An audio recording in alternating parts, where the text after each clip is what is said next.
Okay, in these notes we're going to look at the central angles measured in radians.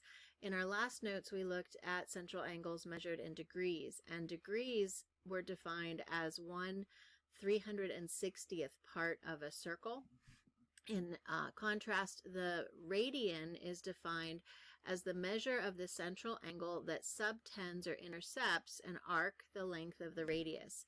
So if I were to lay out a piece of string along the radius of the circle and cut it that length, and then I would lay that piece of string from the initial side along the edge of the circle all the way out, and then put the terminal side of the angle right where that arc ends, that would form an angle, a central angle, because its center of the circle is the vertex of the angle.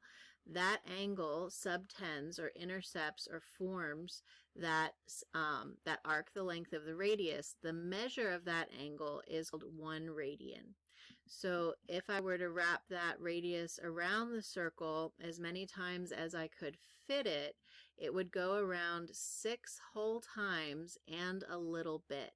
And to see where that 6 and a little bit comes from, we need to remember from geometry the formula for the circumference of a circle. Circumference is the distance or the length the whole way around the circle, and that formula was 2 pi times the radius.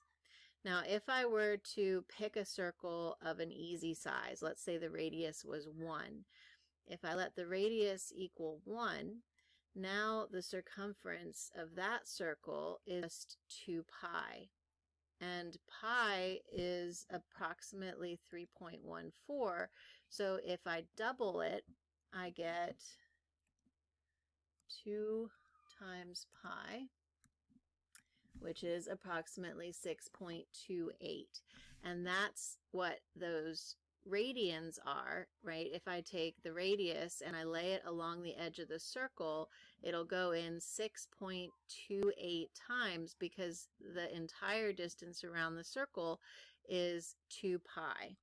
So if the whole distance around is 2 pi, then the angles that make up that circle have to also equal 2 pi, because the radius is the length of that arc that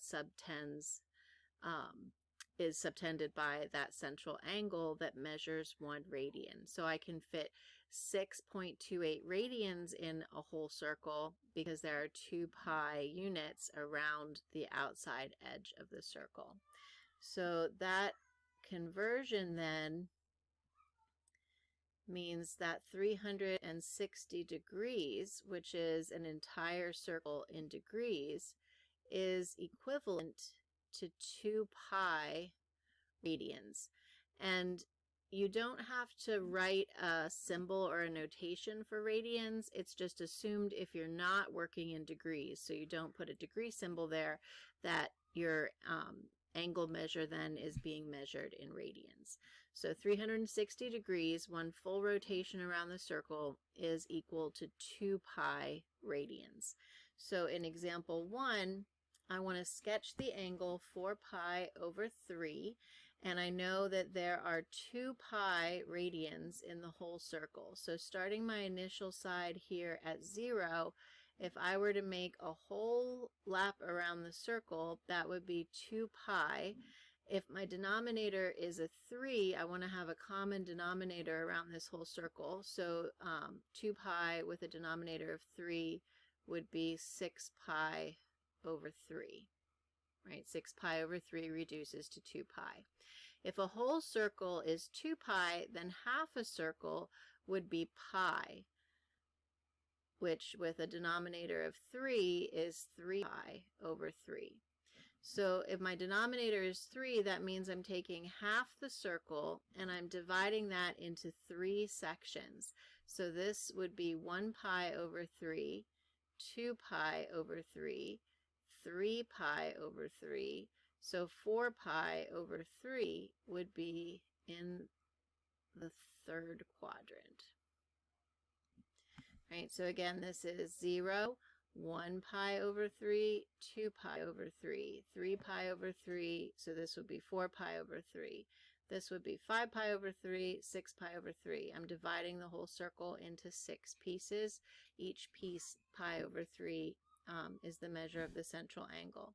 So I'm going to go ahead and sketch then that central angle. It has its initial side along the positive x-axis, and then its terminal side is going to be here in the quadrant 3. So terminal side located in quadrant 3, and the direction of rotation was counterclockwise because it's a positive angle. Okay, now in example B, our angle we want to locate is negative 9 pi over 4. So starting at 0, this time we're going in the clockwise direction since it's a negative angle, and one full rotation would be negative 2 pi. Since our denominator is 4, we'll go ahead and double that to get to negative 8 pi over 4. So half of the circle then would be negative 4 pi over 4. So we're taking the bottom half of this circle and dividing it into 4 sections. So this would be negative 1 pi over 4, negative 2 pi over 4, negative 3 pi over 4, negative 4 pi over 4, negative 5 pi over 4, negative 6 pi over 4, negative 7 pi over 4, negative 8 pi over 4, negative 9 pi over 4. And now we found the terminal side of the angle. So our central angle has initial side along the positive x-axis. Its terminal side is located in quadrant 4.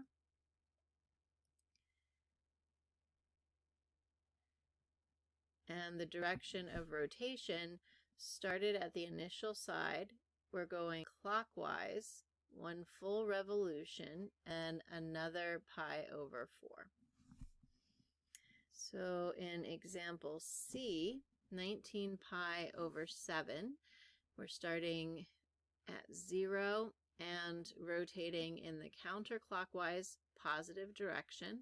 The denominator is a 7, so the whole rotation around would be 2 times 7, or 14 pi over 7. That would be one full lap around the circle. Half of that would be 7 pi over 7. Oh, and I just noticed I put a 2 there. That should be a 7. Oops, 14 pi over 7. 0, comma, 14 pi over 7.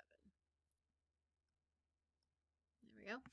So half the circle is 7 pi over 7. 19 pi over 7 is more than one lap around because one lap gets us just to 14. So I would need to go another half a lap would be 21 pi over 7. And 19, let's see, half of that would be 3.5. So up here would be 17.5 pi over 7. And 19 is between 17.5 and 21. So we would have our terminal side then here in quadrant 2.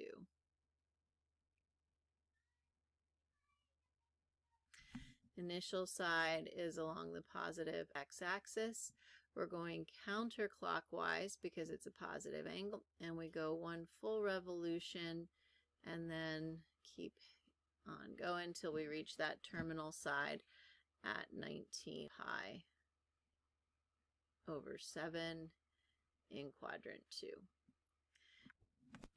Now in problem D, negative 7 pi over 2 is going clockwise since it's a negative angle, and starting at 0, one full revolution, since the denominator is 2, would be negative 4 pi over 2. Half the circle would be negative 2 pi over 2, and half of that then would be negative pi over 2. So 1/4 of the circle is pi over 2. I think I got that negative blended in. Let's pull that out a little bit. So negative pi over 2. There we go. So 1/4 of the circle is negative pi over 2. So as we start at 0 and go clockwise, this is negative 1 pi over 2, negative 2 pi over 2, negative 3 pi over 2, negative 4 pi over 2, negative 5 pi over 2, negative 6 pi over 2, which puts negative 7 pi over 2 as a quadrantal angle with its terminal side along the positive y-axis. And the initial side is along the positive x-axis. Our direction of rotation was clockwise, and we did 1 full revolution and then another 3/4 of the way around the circle to reach negative 7 pi over 2. And that one isn't in a quadrant, it's between 2 quadrants, and we call that a quadrantal angle.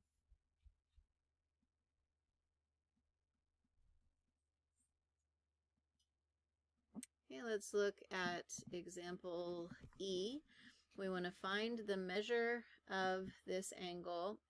Starting at the initial side, it's rotating clockwise until it reaches its terminal side here in quadrant 2, and we're given the distance from the terminal side to the positive y-axis. And we just saw in our last example that that positive y-axis is pi over 2. If I'm going in the negative direction, the clockwise direction, this would be 0, negative 1 pi over 2, negative 2 pi over 2, negative 3 pi over 2 to get to that positive y-axis. So in order to find the terminal side and the measure of this angle, I'm going to start at negative 3 pi over 2. So I went from my initial side and I went clockwise all the way to negative 3 pi over 2. Now I need to come counterclockwise pi over 4 to reach that terminal side, and counterclockwise is positive. So I'm going to add pi over 4. And when you want to add fractions, you need a common denominator. So I'm going to use a denominator of 4. So then I multiply negative 3 times 2 to get negative 6 pi in my numerator. The second fraction already has a denominator of 4.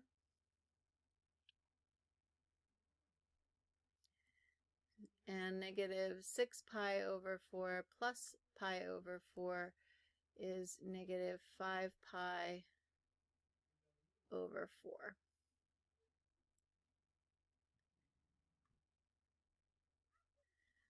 And that would be the measure of the angle shown in the sketch for problem E.